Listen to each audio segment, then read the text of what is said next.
Welcome back. It is so good to be back on the show. We took a little bit of a hiatus. I had some stuff going on in my life, and we'll share that news fairly soon. It will affect the show, but it doesn't affect the show now. So it is great to be back. I'm super, super excited. It is the first week of November, and there is a whole bunch of stuff that I wanted to talk about, guys. So strap in, get a cup of coffee, do what you got to do.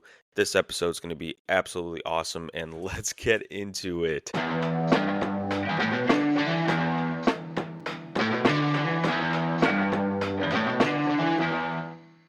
All right, so pretty much what I was just saying is I'm super, super excited about Rocket Powered Mohawk.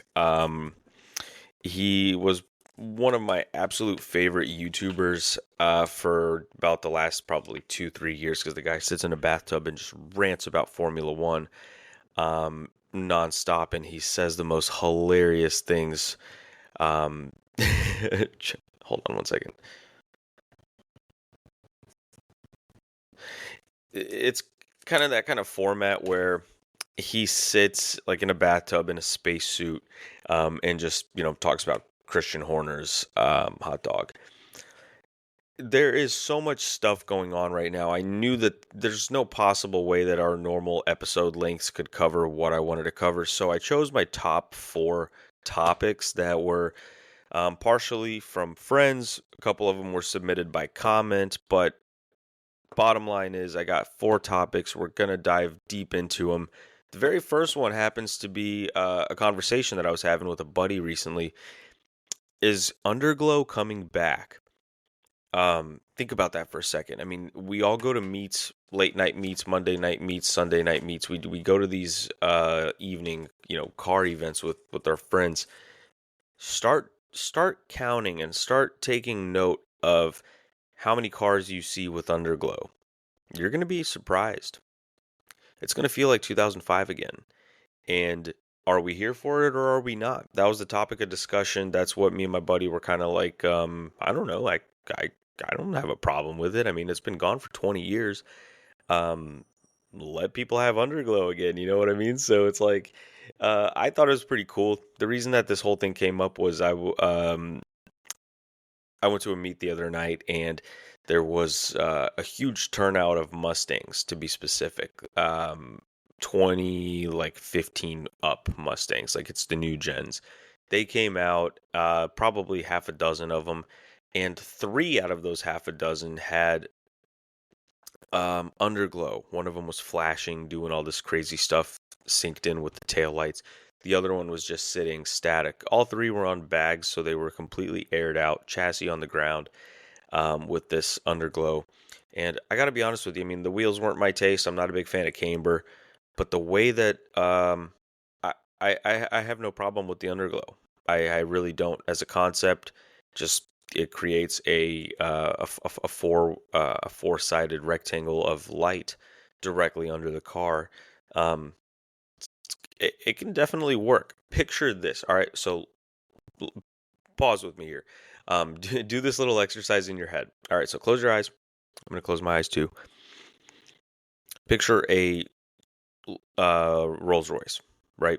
Whatever generation comes to mind, whatever the most beautiful Rolls Royce to you is, picture it really quick, and then put it on a nice set of wheels. So for me, probably some kind of half luxury, half sport wheel, maybe from HRE. A nice two-piece, probably not a three-piece because I don't want the bolts showing. That's not very classy for a Rolls Royce. So all the bolts are hidden. Just a nice two-piece wheel from HRE slammed on the ground. Let's say it's white. Let's say the Rolls Royce is white. How sick would a very light blue neon look against the ground underneath a white Rolls Royce on some nice polished wheels? There is so much room for creativity when it comes to underglow that I was like, oh my God, that's actually kind of. I started thinking. And I kind of got out of my pretentious little, car guy head where I have to hate everything and love one particular thing that everybody else loves. Screw that. I immediately thought about it. I thought it was kind of cool. A Pagani Zonda, rolling down the street at night in Japan with some underglow. That's Anesia, I think it's pronounced, or Avisia, Anesia or Avisia. Let me look this up really quick because you guys have got to see this. So this Japanese guy, he's owned this Zonda forever. Pagani Zonda Anesia. Oh, dude, how do I remember these things? I saw this car years ago. Oh, dude, what? So it's called the Zonda Anija, Anija. This Japanese dude who lives in Tokyo, I believe, he's had this Zonda. It's a C12. It started life as a C12. And he put a completely custom body kit on it. Yes, it's literally like Midnight Club 3 in real life. When you could, at the later part of that game, the dub edition game, there was a Zonda in it. You could literally put wheels on it and wings and change the whole body, if I'm not mistaken. So look this car up, guys. It's not going to be for everybody. A lot of you are going to hate it. I'm just saying. But at the end of the day, it's still a fucking Zonda. A C12 for that matter, which was Horatio's kind of earlier cars, the ones that had some unbelievable um, history behind them, with just a small team in Italy. His house was attached to the factory because he was kind of just starting out, and it's so cool to see that people are. Or the reason I was talking about the Zonda was because it's also got neon underneath it. Um, it's it's kind of awesome to see that people are really willing to, I guess, just step out and do this kind of thing. I mean, everyone knows that when if you take a car like a Pagani Zonda and you start putting, polished three-piece wheels on them with, aftermarket lips, changing out the wing from the one that Pagani tested and put on it, a new wing, new front bumper. Here we go, rear body kits, fighter jet style exhaust, headlights and tail lights. The entire body has changed. If you didn't know what a Zonda was and you saw the car, you wouldn't be able to tell anything. The fact that the car started life, again, this is a C12, so it's a 7-liter. The it's a very, very special car in Pagani's history because it's kind of what started it all for the success of the Zonda. The very, very first one was tough because nobody had really seen anything like that before. The very, very first Zonda, if I'm not mistaken, let's see, which one was that? 1999. Yeah, I mean, this is a crude car, the C12, and his is the C12S, by the way. So early model, very, very early model, 7-liter. It took shape almost immediately. Everybody knew what that body looked like, but nobody had any idea if this company would stick around for a long time, what the support would be like. For a lot of people, and we know this at IAP Consulting Solutions, a lot of people want to buy a car from a company with good, good long-standing aspirations, so to speak. The parts are going to be available. They're going to continue building. They're going to continue doing what they need to do to support their clients. When the C12 first came out, this is a small shop in Italy. It's a ex-Lamborghini employee, but he wasn't really selling himself like a dominating expert. He was actually building a car out of necessity for himself. He wanted to build these exquisite cars because Lamborghini didn't want to.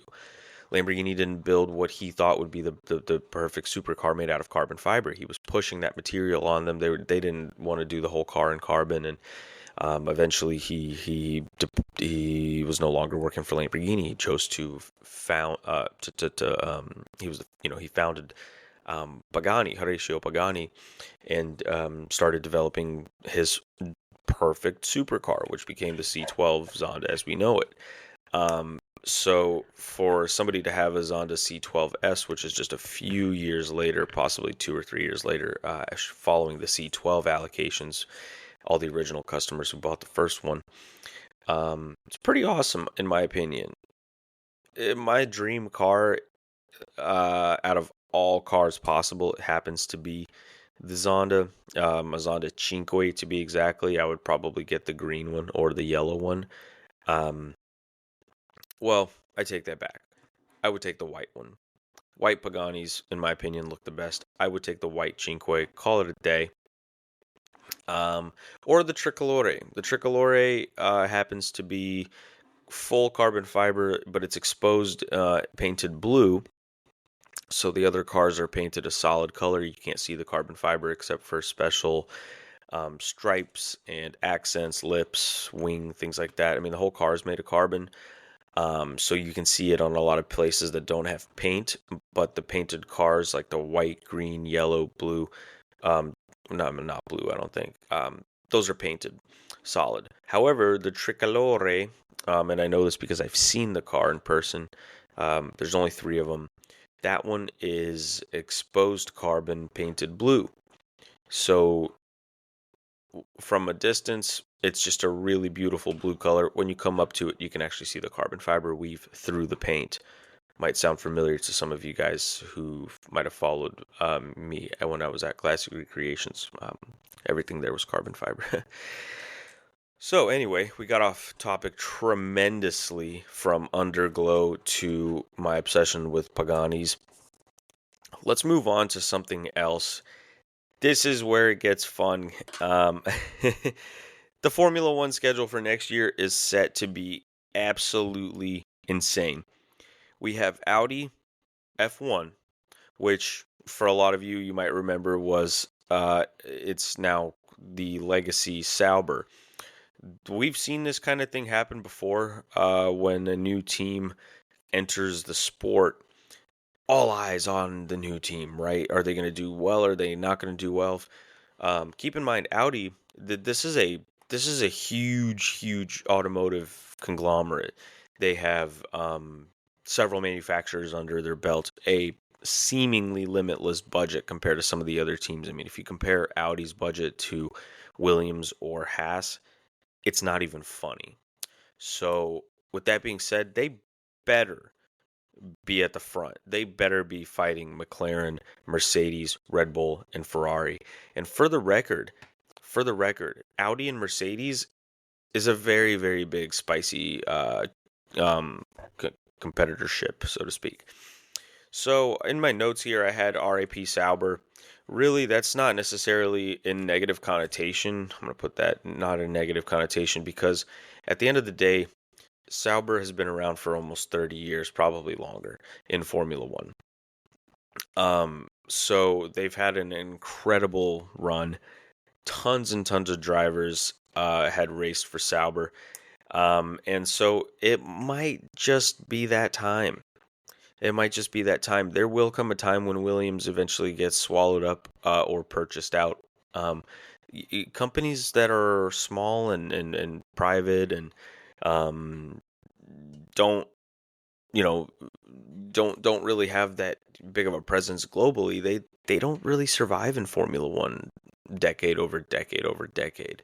Haas F1, they produce the majority of the high-end CNC machines. So as long as people need CNC machines, Haas will probably have the funds to support their team. And if they do well, they also get bonus points through the racing championship itself, which ultimately turns into money. So with Haas F1, they've been around for 9 years. I had in my notes here Haas Magic and Haas Magic moments. So, do you guys remember the very first season, literally right out of the box in Australia? In Australia, they qualified in the top 10. And not only that, but they were having tremendous pace up until both cars failed pit stops. Both cars, I believe it was the same tire mechanic, but he botched both tires on both cars. He was probably thrown into a vat of acid. We never heard from him again. For sure he was killed. Obviously, I'm joking. RIP and shout out to his family. Quoting rocket powered Mohawk here. Now, on the flip side of this new team entering F1, I'm interested to see how Cadillac does. In my notes here, I had Ford versus Ford and Shelby story of the '60s question mark. What I meant by that is, could this be one of those situations where Ford steps into a European sport, a European racing championship, and absolutely just dominates for what, 3 years back to back? We have Cadillac has potential to really shake things up. They have so GM, for those of you that don't know, is currently involved in, I believe, 11 individual different racing types, 11 different individual racing championships. GM. So you have GM with all of their experience in racing, from stock cars to Indy to Trans Am prototypes.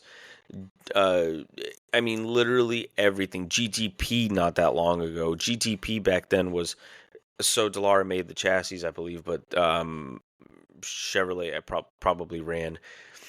They have so much racing experience, and they've poached a lot of really, really, really solid people over to the Formula One side. So make no mistake, I think that this is going to be a really cool team to watch. I don't think that this is going to be a Haas 2.0. Haas has never been involved with the type of racing that GM has. Certainly not in the type of categories that GM has. Haas has an F1 team, or I'm sorry, a NASCAR team. Maybe let me see, do they have an IndyCar team? Haas Racing Teams. It's going to pull up their Formula One team, obviously, but all right. So Gene Haas, blah, blah, blah, blah, established NASCAR Cup Series. Okay, so really, what is it? Just the Cup Series then?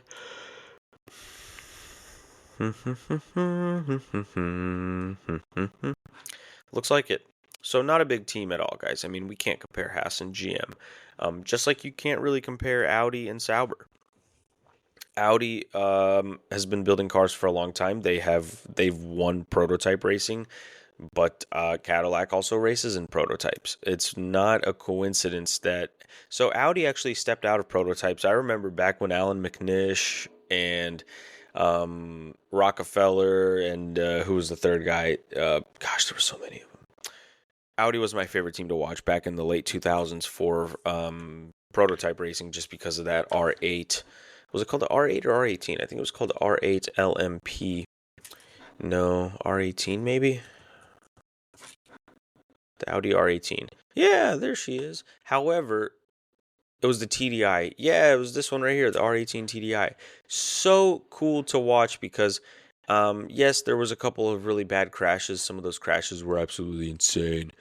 But Alan McNish, Rockefeller, and the third guy, God, I will never remember his name.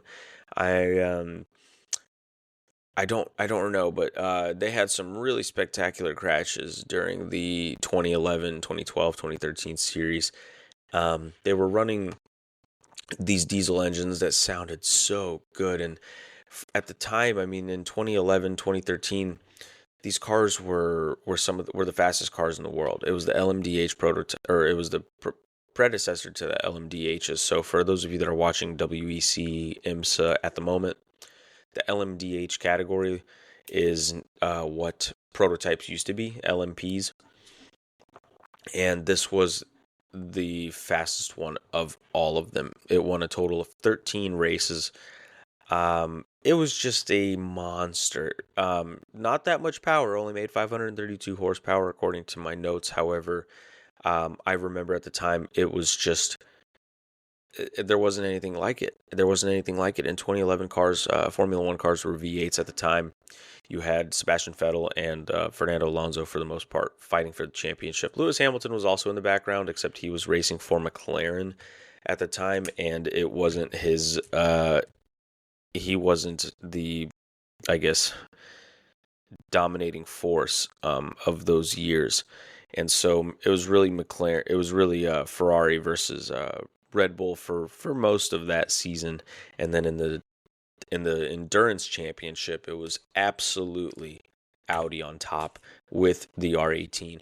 That's also when the C6R made a huge name for itself in the GT category. For those of you that don't know, or have forgotten over time, GM is extremely involved in the GT category because for almost 3 generations, the Corvette was one of the fastest GT2 cars. Back when GT2 was a category, the C6R was a dynamite of a car.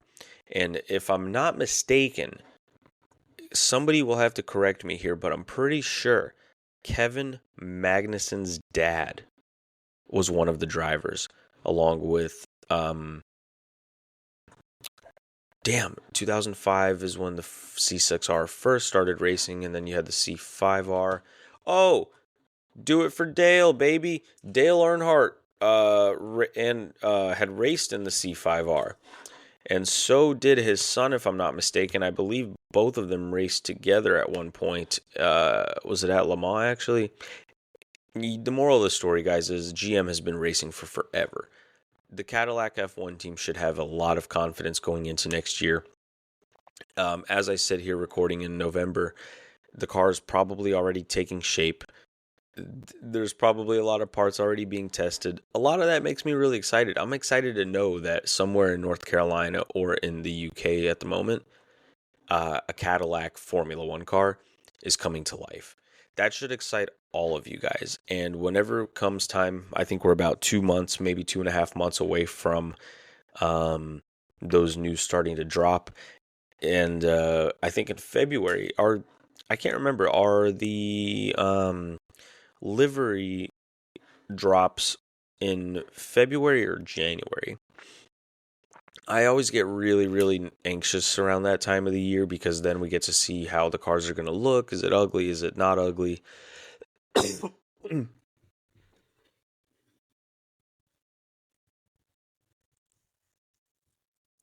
So we always look, are the cameras ugly, not ugly? Are they gross? Are they not gross? And from there, we get to determine, are they going to be fast or not during preseason testing? In my opinion, Cadillac's got everything to lose and everything to gain. A new team, they want to stick around for a while. However, Audi did set a goal for being world champions by 2030. 2030.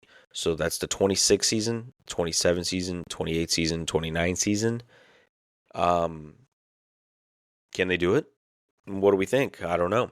That's what's going to make it really, really exciting during these next couple of years, is to see, is this actually going to work out for a brand new team entering the sport with an entire manufacturer behind them and their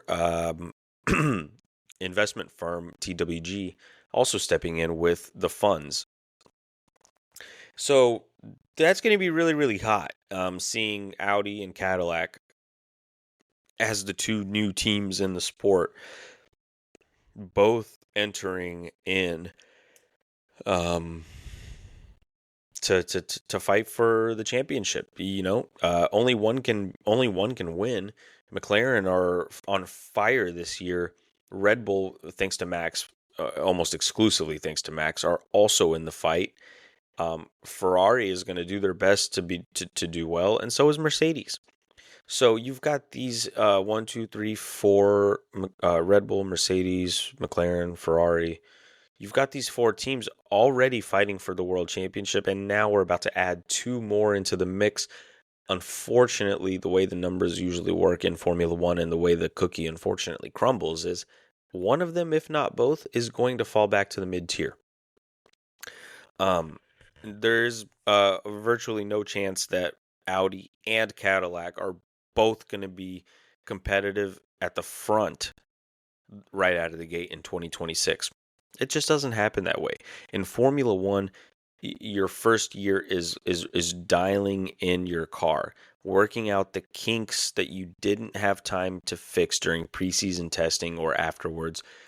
And it's also for building out your upgrade packages. Every season throughout the year, teams introduce upgrade packages to their car at various races. It's going to be their jobs to put together these upgrade packages for the car once the season starts by figuring out what it's not good at doing. It will be impossible, unfortunately, for Audi and for Cadillac um, to come out of the gates swinging with the likes of Red Bull and McLaren. I also want to let you guys know that very quietly in the background, Aston Martin has officially completed their new building. They have their wind tunnel, and Adrian Newey, according to some reports, has already found some really, really cool things going on with the 2026 car. You have to remember, they brought him on not for 2025. He's been working there for a year now. His job was never to make the 2025 car fast, and they're still holding it up. I mean, they're still holding their own. They're still doing something. Lance Stroll, he's shit for brains, but Fernando Alonso is doing great. And that car is not being developed. They have expressed it publicly. Our focus is on 2026. Our capital is wrapped into 2026, and our brightest minds are focused on 2026. They are, they eat breakfast, they go to lunch, and they have dinner with their life revolving around the future. So for them to be able to be doing as well as they are right now, while expressing publicly that all of their focus is on next year, you should not write them off. Adrian Newey is not a dumb person. Okay, he has been through 3 different generations of Formula One, going back to the Senna era. So he worked with Senna. He was he was there when he had that tragic accident, and he's been with the sport ever since. So this is a guy who is adaptable.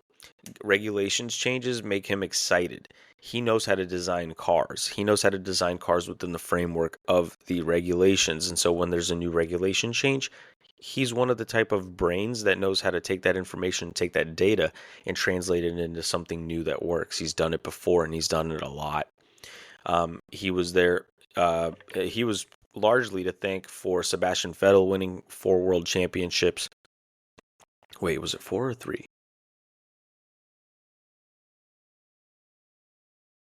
I think it's 4.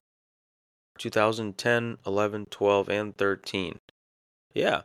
And then he's there to thank for Max's championships, for all the race wins between Seb and Mark Webber. Oh my gosh, the Minardi years when he would, with Toro Rosso and everything. So Adrian Newey's not fresh to this thing. I'm actually really, really excited to see Aston Martin next year. I can't stand Lance Stroll. I wish he wasn't the other driver, but he is. And so I hope they give him a car that he can get adapted to, that he could do well in. I want to see Aston Martin do really, really well, but Fernando Alonso can't do it on his own. Lance Stroll has got to step up. He's got to stop being a little whiny bitch. He's got to get that attitude adjusted and actually start performing, whether it means sim racing like Max does, or something else. I don't know what, but he has got to step it up if he's gonna have the seat just because he's the owner's son. 1 or 2 seasons, maybe 3 seasons of shitty behavior and shitty attitude and shitty driving is excusable, but we're talking now 6-7 years. And at some point you just have to say, all right, enough is enough. There are better candidates out there waiting for the opportunity. So we'll see what happens. The final thing that I wanted to talk about, and this one's actually it's a little bit of a downer because I happen to be a massive, massive Ferrari fan, but you have to call a spade a spade. The Ferrari F12Cilindri, or the V12Cilindri, I don't even, what the fuck is it called? Ferrari Cilindri 12. The Cilindri 12Cilindri, boy, do I not like that car, guys. I really, really don't like it. If the nose and the rear things were color matched instead of being black or carbon, whatever they are, if they could have color matched it to the car, it would have looked like a little bit of a Daytona-ish kind of deal, especially with the top down or with the top off. It kind of has that like Daytona look, but because of the mismatched color crap, it looks like a Honda Civic from the front, and I don't know what it looks like from the back. Like, I don't like this car at all. I'm really bored by it. I haven't driven it. And not a big deal to me. It's cool because okay, so I'm looking at the orientation of the engine relative to the wheels. It does look like it's a mid-engine uh fastback sort of it's a mid-engine Daytona style um car, and it makes 820 horsepower. So the numbers are cool. The design layout, so the layout is nice. What I really have a problem with is that front end uh bra that is left unpainted, and then the rear wing section with the hatch being left unpainted. That is a huge mistake. It's a terrifying mistake.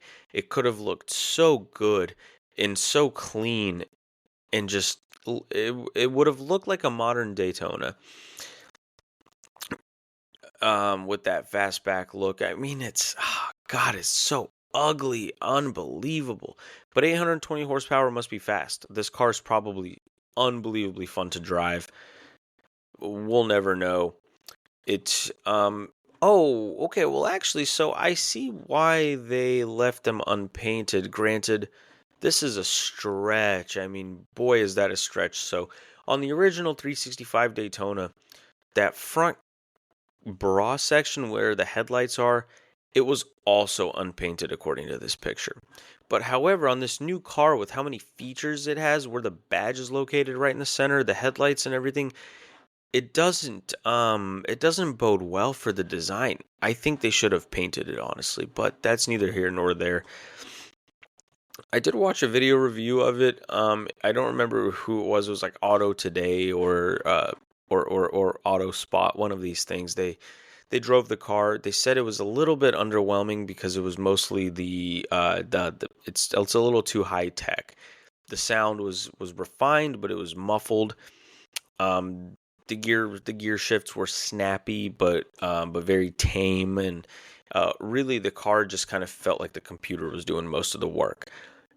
Stark difference from the TDF line of cars that you have from TaylorMade, where these cars have very spicy throttles, exhausts that crackle and pop, and they're both V12s, right? I'm specifically talking about the F12 TDF from 10 years ago, where it was just like wham bum bum bum bum, wham bum bum bum bum, and you could get the back out of it really easily. You turn off traction control, now it's just an absolute monster. That car only made like 650, maybe 700 horsepower. This makes 820, and the people that reviewed it said it was kind of boring. If they're professional drivers, they know how to wrangle the car. If they're not professional drivers, 820 horsepower should be scary. So to an expert driver, 820 should be fun. They should be able to wrangle it. They should be able to show us some really cool stuff, get the back out a little bit, that kind of deal. And if you're not a professional driver, you would take it relatively easy because 820 horsepower is going to be extremely scary. Neither of those things happened in the reviews that I watched. They were driven kind of like a Ferrari FF, you know, which also has 600 horsepower and is also a V12, but that was made to be more of a family car. It's got back seats. It's a hatchback shooting brake sort of deal. That's the car that I would expect people to just drive kind of casually. So I don't know. That was just something that I kind of observed. So do we just write the 12-Cilindri off as a success, as a not success? Was it victorious in terms of its lineup in the Ferrari world? Like, I don't even know where to put it. We have the F8 Tributo, we've got the GT4 Lusso, the Purosangue just came out the last couple of years with the as the SUV, which I love. By the way, guys, I absolutely love the Purosangue. I think it looks amazing. I saw one at Boardwalk Ferrari. It had like this deep purple paint. It was metallic paint, almost translucent with gold and like burgundy flake in it. It's on my Instagram. You guys can check it out in my reels. You'll find it there. It was last year, I believe. And so Ferrari's got a lot of cool stuff going on. I'm not particularly a big fan of the two the 296 XX, I want to say. I thought that was a little bit extreme. However, the wow, what's that other one? Sorry, I need to look it up. Ferrari's got a lot of new cars right now. Um, the Roma. I loved the Roma. I thought the Roma was not only beautiful, but it kind of fit in nice.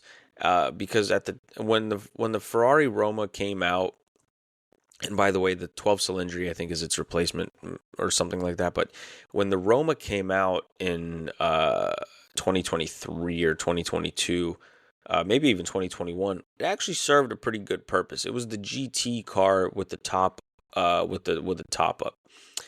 It made perfect sense for the brand to have that, high 200s, low 300s dollar thousand priced GT style Ferrari for the everyday use. It wasn't too extreme like some of the other ones. It wasn't very extreme in the sense that it was made for those who kind of appreciate the finer things in life. Like it's like a dinner kind of Ferrari. The Spider variant, also had a really nice, hard top that came down. But it was unfortunately not a V12. It was a V8, so that it was just under the 12 Cilindri as far as purpose. The 12 Cilindri is like a Daytona GT car. Big, long V12 nose, that sharp fastback straight to the ground, clown shoe, if you will. Whereas the Roma was definitely more of a GT car. I love the Roma, but however, it's just a little bit overpriced. You could get yourself into like a McLaren for that money. That's going to be a little bit, I guess, more, you know, exotic. But then again, if you're buying a car specifically for that luxury and that GT feel, you look cooler in a Ferrari than a Porsche to most people. So the best for the best Porsche that would have gotten you there would have been like a brand new Turbo S, probably the Turbo S. Well, some people wanted a Ferrari. Just not a lot of them out there. Still makes a lot of horsepower, 600 something, I think. So they got that. They got the Purosangue, which we just talked about. The SP3, which was, I guess, their, um, what is it called?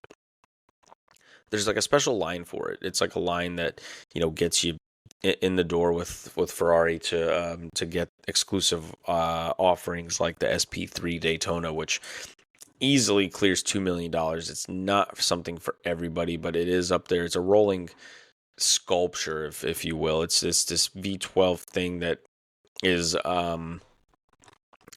it's like a LaFerrari but crazier. It has the legendary like slits in the body to celebrate the early P3s and the 312 and the 412 Daytona cars. So that one is absolutely epic. Not a lot of people can get their hands on that. And then, of course, the F80 that just came out. I don't like the F80 either. It looks weird to me. I have no idea what's going on with these hybrids, but apparently it makes over 1,000 horsepower. It's a V6 though, hybrid, so it's got like some Formula One technology in it. Um, Is it the Enzo of today? That's the question. Is this what the Ferrari Enzo would have looked like in 2025? Unfortunately, yes. It's long, it's not tall, it's wide with squared off hips. All the signature details of the Enzo, but in a modern Ferrari. And if it really does have 1,200 horsepower, if it really is faster than the AMG one like they say it is, then I'm actually going to be kind of cool with it because it's an accolade car. It takes what Ferrari was really meant for, which is kicking McLaren and everybody else's ass. If that's what Ferrari exists to do. McLaren and Mercedes both race in Formula One, along with Ferrari. So don't get it twisted. They compete with each other off the track just like they do on the road. And if this car is specifically meant to be faster than the W1 and the AMG one, then cool. Ferrari did what it was supposed to do. I think maybe for Ferrari, it's one of those things where they can look themselves in the mirror and go, our cars sell. Do we care about what some guy on the internet who can't afford our cars thinks. And then the board sits and goes, no, of course not. That'd be stupid. We care about what the people that buy our cars think. And here's the thing, they still buy them. Will there be people buying the F80? You bet your ass there will be. Do they care what I think? Nope. So, with that being said, as long as they achieve the goals that they set out to do, that's awesome. That's great. The car might have had to be designed the way it's designed in order for functionality to work. Airflow, drag resistance versus drag reduction, and all these different things. If that's the way the car was designed, then absolutely hats off to the engineers, and congratulations to all the future owners. I haven't seen one yet, so my opinion can very well change as soon as I see it in person. But long story short, the 12Cilindri, I'm not a fan. I think I think not painting those parts was a mistake. The wheels that they chose are horrible. It really does look like a Honda Civic from the front. Now, a car that really does need a appreciation mention is the FF. Boy, did those things age well. I'm looking at a 2015 one right now for sale on eBay. It's $134,000, which is basically the price of a really nice Escalade. And this was one of the coolest Ferraris ever. Not only does it look absolutely menacing, it truly one of the most beautiful Ferraris of the last 20 years, in my opinion. The F12 is up there. The 599 is up there. The Scuderia and the Speciale are up there. The FF is so cool from the outside to the inside. It's got rear seats, which is nice. I mean, literally a family of four can go and do stuff together. 4 individuals can get in a Ferrari and go and have a good time. That used to never be a thing. It was one of the first Ferraris to come with a car Apple Play also, which I think is interesting. And if you take out the front diff, you can make it rear-wheel drive. A lot of people have converted their their Ferrari FFs to rear-wheel drive. So then you have a V12 Ferrari that's rear-wheel drive with 4 seats. Truly exceptional. I'm surprised that they are as cheap as they are. If I ever am fortunate enough to buy a supercar, I will buy a Ferrari FF, and I will take my cat for car rides. So, with that being said, guys, it's nice to get back into the rhythm. I hope these hiatuses don't happen more frequently. The problem is it's a one-man show.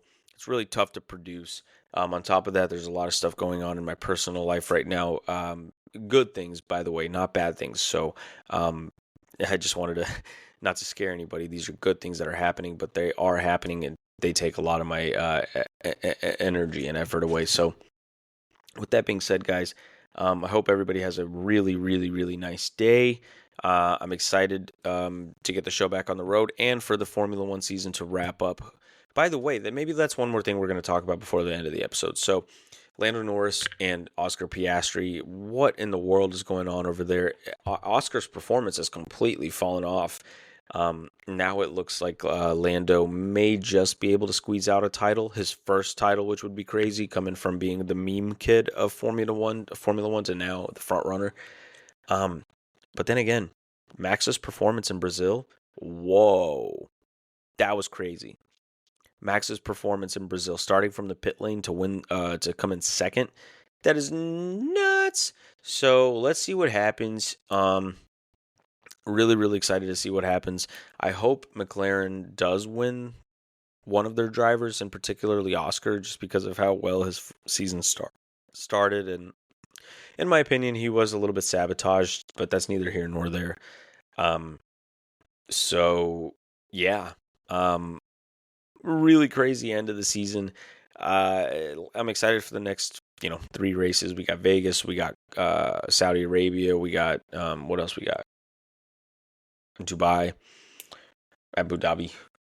Anyway, that's been an episode of AutoTalksUS, guys. Thank you so much. I don't have the same ending as we did in the past episodes because we don't. A portion of the business has been shut down, so we are not going to be advertising those parts of the business anymore. However, guys, if you still want to stay in touch, follow me on Instagram, iapconsultingsolutions.com. And we will see you next time.